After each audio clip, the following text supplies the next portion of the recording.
Welcome to Journey to Healing. Do you find yourself discouraged, troubled, in need of healing, but not sure where to turn? Jon Uhler, a licensed professional counselor, is here to help. Jon has more than 25 years of professional experience helping people deal with the issues that keep them emotionally and spiritually stuck. There is help. There is hope. There is a God who loves you and wants to help you find peace and strength. And Jon Uhler is here to help you find that on this edition of Journey to Healing.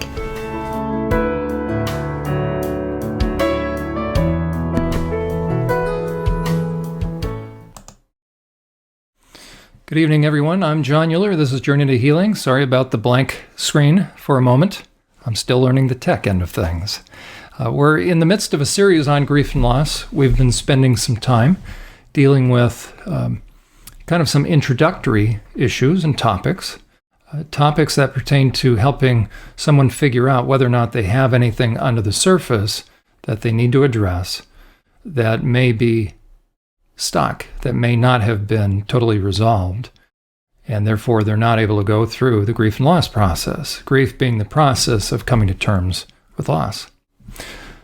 So for the past couple of weeks, what we've looked at is how do you know? How do you know if you have some issues that are buried? Here's some practical ways to discern that. Do you have any buttons and triggers? Can someone push your buttons easily? Now that's somebody other than a real jerk, but let's say, do you find yourself sort of reactive, what we call emotionally reactive? And that can be one of two directions.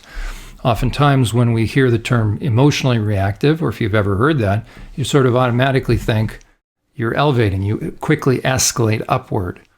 But you can also emotionally cut yourself off. You can shut down very quickly. That also is a form of emotional reactivity. Poor boundaries. If you find that people walk all over you, if you find that you feel like a doormat, that is probably an indication of poor boundaries. If you say yes when you would prefer to say no, that's an indication of poor boundaries. If you are frustrated in relationships with people, that may in fact mean you have poor boundaries. Depression and anxiety, that is typically an indication of unresolved issues from the past. Now, does the past predict the future? Absolutely not. And we're always responsible for how we conduct ourselves. But like an NBA player, as they practice, they put on ankle weights, though we can't imagine one forgetting that they have their ankle weights on, but let's pretend. So you have a basketball player that is used to practicing with ankle weights. Now it's game time, and he starts to play the game, and let's say he's forgotten. So the question is, how well would he do? He would certainly have to up his game just to maintain normal. He would probably, can you imagine the self-talk going on? Man, I don't know what's wrong. I'm sort of off. Now, other people might notice, but if he can double down on his effort, he might be able to maintain his average. But you can imagine after the game, he'd have a whole lot of self-talk going on. So if you find that in interacting with people, if you have a lot of self-talk going on, that's negative, that may be another indication that you have some things down there, as well as compulsions. And we've talked about that, compulsions and addictions. Addiction is really something that is changing brain chemistry. Compulsions are a way of channeling emotions. So if you are compulsive, as a matter of fact, if you want to find out if you're compulsive versus, let's say, a bad habit, so to speak, try not doing the thing. And if you find your tension level going up, rather than it being sort of inconvenient, then you know it's a compulsion. A compulsion cannot be mastered by behavioral techniques, such as, let's say we're talking about dieting. You cannot tackle compulsive overeating with a diet. That's why diets don't work. For those that diet, or for those where the diets are working, they don't have compulsions. They're just having to kind of rearrange things in their lives. But there's not a lot of emotion attached to food. Also stress, and we looked at that as well. The body absorbs stress. As a matter of fact, let me bring up a picture here. There we are. I think you all can still hear me. There's a good example of what happens within the body when we have stress. It affects us, and that's why the ills of one will affect the ills of the other as far as we are body, soul, and spirit. There we are. I'm learning the technology. Hopefully everybody can still hear me. Let me bring it back again. There we are. So look at all the different, and we covered this a couple weeks ago. I don't know if you can see my cursor, but look at love. Wow. Now that's good kind of stress. There is good stress, what's called eustress, E-U, so eustress, but there's bad stress. If you've been under stress for a long period of time, though I don't know too many of us that have been under good stress for a long period of time, it can still have the same effect. The body is still putting chemicals into the body, or the brain is putting chemicals into the body, and it'll take its toll. But usually it is the difficult emotions. So you can see up there in the top left, you have anger. Neutral is kind of neutral. That's top right. And isn't that interesting? Shame down at the bottom right. It almost looks like Spider-Man. So it affects the body. So if you find yourself carrying a lot of stress, that's an indication that you may, in fact, have things under the surface. And then also family dynamics that aren't neatly finished. So we talked about adult children of alcoholics, what it's like to grow up in that kind of home, what it's like to grow up in a home that has experienced divorce. And then last week we talked about what it's like to grow up under a narcissist. Fancy psychological term. Most of us use that or have heard that, but it's simply a person that has given him or herself permission to be extremely selfish. And so it becomes all about them, and they become an emotional black hole, requiring everybody to give and give while they take and take, or somebody's going to pay. So now that we know that we may have some things, can the process begin? Can it begin smoothly if someone says, okay, I'm beginning to think or recognize that I may have some issues, I'll just jump right into it? Well, that may not be the case. Have you ever started to, we can even think of New Year's resolutions and why sometimes those don't succeed very well. Some people have failed at New Year's resolutions so often that they don't even make them any longer. So let's say someone is ready to make a change. They're ready to kind of also look at the possibility. Are they dragging something kind of like ankle weights? Are they dragging something from the past into the present? What are some things that might hinder that? So they have the best of intentions. They're going to start. They may read some self-help books, but somehow, no matter how much they learn, it doesn't cut it. They're still frustrated. They're still finding that they have a certain amount of success, and then they get discouraged and they may give up. So what are some of the hindrances to healing? I really think the most challenging thing, or the one thing that will give us the greatest challenge, is ineffective dealing with or handling of emotions. It's really our emotions and how we handle them that is going to be the primary hindrance to our healing. So what makes for that? What causes me to be emotionally hindered from being able to process my emotions of loss, going through the grief process? Here are some. What we saw between adults in our lives. So poor modeling, that's very powerful. We either got that directly or sort of through osmosis. If my parents never dealt with emotions, if I never saw those dealt with properly, and trust me, they had emotions. You can have parents that seem to not deal with emotions, but they may go lock themselves in their room for an extended period of time. Well, what does that do to the kids? They know mom or dad is in that room. It feels awkward. They don't know if mom or dad are okay. Well, one time doesn't really matter. but hopefully then the adult will kind of think through it. Everybody's entitled to alone time, but if I end up sort of isolating without filling everybody in on what's going on, then I sort of leave them wondering. So if I saw people just hide out or evade, if I saw people escalate a lot, if I've never seen an argument that doesn't become hurtful, that doesn't become dangerous, that doesn't become demeaning or disrespectful, then I have never seen proper confrontation. What is confrontation?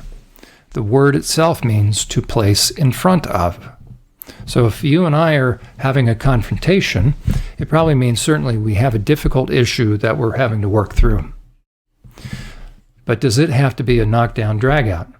And by the way, my apologies. If you'd like to communicate anything, there's a communication box kind of below the screen, and feel free to ask any questions. I will try to be mindful to look over there. Or if you would like, you can submit any questions that I can deal with or that I will deal with on the air to SurvivorSupport.net. And you can just send me a comment and I'll deal with that on the air.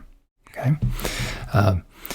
But again, if I have not seen a proper way to deal with emotions, if I've never seen that modeled as a kid, then I'm not even going to be able to imagine what that's like, and I'm going to avoid it because all I know is what I saw. And then the next thing is what we experienced. Because if you have one of the two big people in your life as a kid that don't know how to deal with their emotions properly, well, guess what? You're in their sphere of influence. You are a part of their lives. As a matter of fact, how much of an adult's life, if they have kids, so you have a husband and wife, they have kids, how much is that child a part of their life? Virtually, in a way, all of it. Now, that doesn't mean it should cut in on the husband and wife relationship, and that's a big challenge, and that shouldn't happen. But if you're a normal parent, you're having to think about the kids all the time, in a way, their health and safety and emotional well-being. So if you have a mom and a dad or a husband and wife, one of them can't deal with emotions properly, and let's say the other one gets triggered, it's only a matter of time until two things happen. That at some point in time, they're also going to deal with issues with the kids. So if they escalate with one another, guess what they're going to do? They're going to escalate toward the kids. What is the child supposed to do with that? So a child is seeing it, now they're receiving it. And a child, as we talked about a couple of weeks ago, a child will actually be driven to make sure things are okay. So that tends to be the firstborn child. Not always, but that tends to be one of their roles. And we call that the overly responsible child. So all they know is it doesn't feel good to be focused upon like that, so I will try to be better. That child, as he grows up, emotionally, he's sort of stuck. He doesn't know it, but he's gotten in a mode that's how he deals with conflict. He's going to work hard to make sure it's not there. He's going to maybe people please. So through elementary school and middle school, junior high, that's what he's doing at home. Now he's into high school, and now he goes to college or he emancipates. And what is he in the mode of doing? So he or she runs the risk of what? In relationship, they'll automatically default to what feels very familiar. John Bradshaw uses the term familiar, right? So we tend to gravitate to what feels familiar, and we will degenerate to what feels familiar. So if what felt familiar was insults, then I'll either accept insults or I will be dishing them out if that feels familiar. So poor modeling, and then what we expected from the adults in our lives, what we saw happen to other siblings. Okay, that's a powerful one. That maybe you're the good kid, and so you avoided a lot of it, but guess who got it? Probably the next kid. Oftentimes, that's called the family scapegoat, the black sheep, which becomes the scapegoat, actually. That may be the kid that's taken to counseling, drug into counseling, right? In counseling worlds now, we call that the identified patient, that the parent is bringing in the child, in a way saying, fix my child. But nowadays, most therapists understand there may be something else going on. The child may be bearing the symptoms or carrying the anxiety of the entire family, which is really then, in that case, mom and dad, or how the parents are doing. So the child is absorbing all that tension. It's coming out in anxiety. And for young kids, we call that agitated depression. So children actually don't tend to get depressed all that much. They tend to do what? They will tend to act out. But by the time a child is depressed, then you're dealing with a lot of layers of pretty significant hurt. Let's see, if you saw something happen to your brother or you saw something happen to your mother, those of you that watched your mothers be harmed, then you don't have a good sense of emotions. Your father, now that's an interesting dynamic because there are some men that are actually very decent men, but what's happened? There's a couple old-fashioned terms. Now, it doesn't happen very often, grant you, but neither gender gets a free pass. Okay, we are all sinners at heart. So you can have both sexes, and I tend to use that term interchangeably, by the way. Okay, so you can have male and female. Both can be selfish in their own right. Last time we talked about Mother Gothel from the movie Tangled. She was no gem. She was actually a white-collar psychopath. So, as a matter of fact, what kind of mother was she? And if she had gotten married, what kind of wife would she have been? So the husband in that case of Mother Gothel, if there was one, maybe there wasn't one for a reason, huh? He left the tower real fast. But you would find the husband doing the same thing kind of as the kids, that he would placate. So he would try to make it okay. One way to know that you're dealing with a very selfish person that doesn't intend to change on their own is this. If you feel like it's always something and it's never enough, then you know that you're dealing with someone that doesn't intend to change, or they would have by now. So in that kind of setting, again, what you're seeing, what a kid is seeing and what a kid is experiencing, they have no sense of healthy resolution to things, to situations, and they're learning their feelings aren't safe. They can't have their feelings. Why? Because when they had their feelings, what happened? Even if they're not saying anything, the selfish parent does what? Makes a beeline looking at the kid and says what? Right? They'll say something like, don't you, right? Well, the kid's not saying anything, but the parent is seeing it on the child's face. And so the child learns to do what? Have a blank face. Why? Because that's the only safe posture. Also, if you saw your grandmother or grandfather, so if you saw a relative harmed, you're not going to think that emotions are a good thing, because all you've seen is people get hurt, people get negatively impacted. One other thing that will hinder the healing of emotions and healing of things from the past is what we've heard from the adults in our lives about ineffective messages, such as it's important to be nice and not make someone upset. That tends to kind of go, you can see how all these kind of go hand in hand. What I'm seeing, what I'm on the receiving end of. If anybody had to walk around kind of like on eggshells, like don't make somebody upset, I know we've talked about it before, but the phrase, if mama ain't happy, ain't nobody happy. I don't care if it's mama or papa. Nobody gets to do that to a family unless they're a junior little dictator. What they will do then is require that everybody live their life on behalf of whom?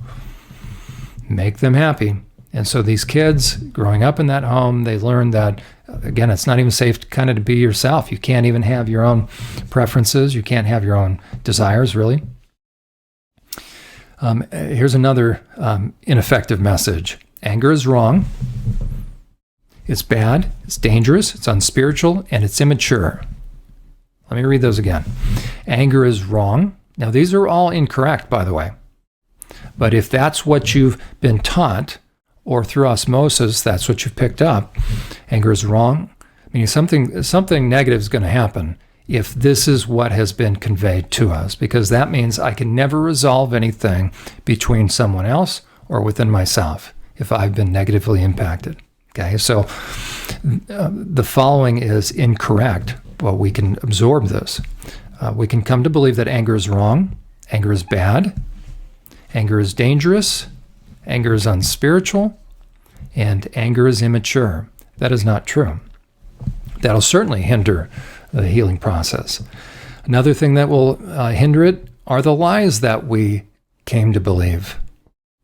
Whether someone told these to us or little by little, we came to believe it because some big people in our lives or people that were important conveyed this one way or another. So you can actually send a message in a couple different ways. How about this one? You shouldn't feel that way. That can be conveyed a number of different ways. Right out in the open, like, stop, no, you're not, what, right? Or very subtly. Or another one is, oh yeah, you're going to cry? I'll give you something to cry about. So that's another one, okay? Here's another lie, that you can't trust your emotions. As a matter of fact, Claudia Black came up with some quote-unquote rules that are in operation in quote-unquote dysfunctional families. Okay, a dysfunctional family, if you remember, is one that is tension reducing, because you have to reduce tension. It's only a matter of time when two imperfect people are living together in an impossible situation, which is what marriage is. So that's where iron sharpens iron. But again, ideally, it's a good relationship. Okay, but it's only a matter of time till two people have a difference of opinion, different perspective. They are crossing one another, not in a negative way. They're just not meshing. So they're going to work things out. But a dysfunctional family, so the tension is starting to rise. But the question is, when it reaches a certain point, what do you do with that? If it keeps going, then of course all hell's going to break loose, so to speak. So that's not a good option. So it has to come down. So the question is, when you feel tension in a relationship or within a family, as you're bringing it down, what happens to it? Do you resolve it? Do you actually, sorry, my screen. Let's see if I can get, my screen went away. Hold on, folks. Sorry. Do you actually resolve it? A little technical issue. So it's tension reducing, but the question is, what do you do with that? Do you resolve it, or does it get swept under the carpet to wait until somebody steps on it, so everybody tippy-toes around it like eggshells, and then it becomes a landmine waiting for somebody to step on it, and then all hell breaks loose. That's how you create walking on eggshells. That's how you create anxiety, by the way. Another lie is you can't trust your emotions, and that's very prevalent in churches, by the way. That does not mean that we act upon our emotions in a knee-jerk fashion. That is neither right or appropriate or ever necessary. Okay, so we are not to immediately act upon our emotions. We're not to do that. That's maturity. That's what we try to teach kids to do, to be able to dial it back, to think through, to be mindful. Okay, but the question is this: are you ever to ignore your emotions? And the answer is no.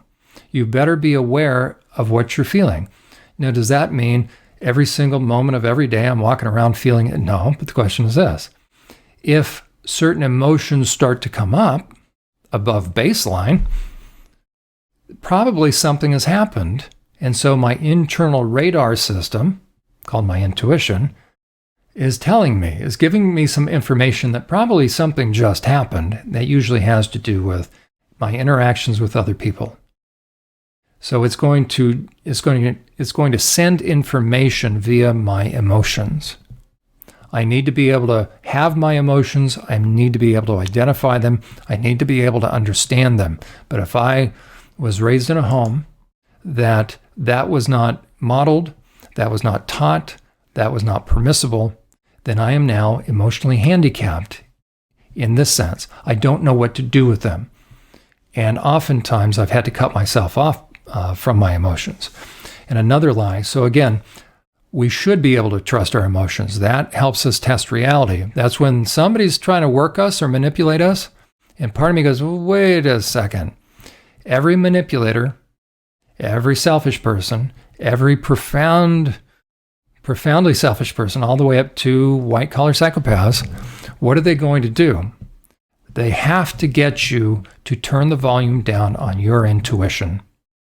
Okay, the internal radar system that allows you, before you have all the evidence in front of you, it allows you to discern the thoughts and the intents. Isn't that interesting?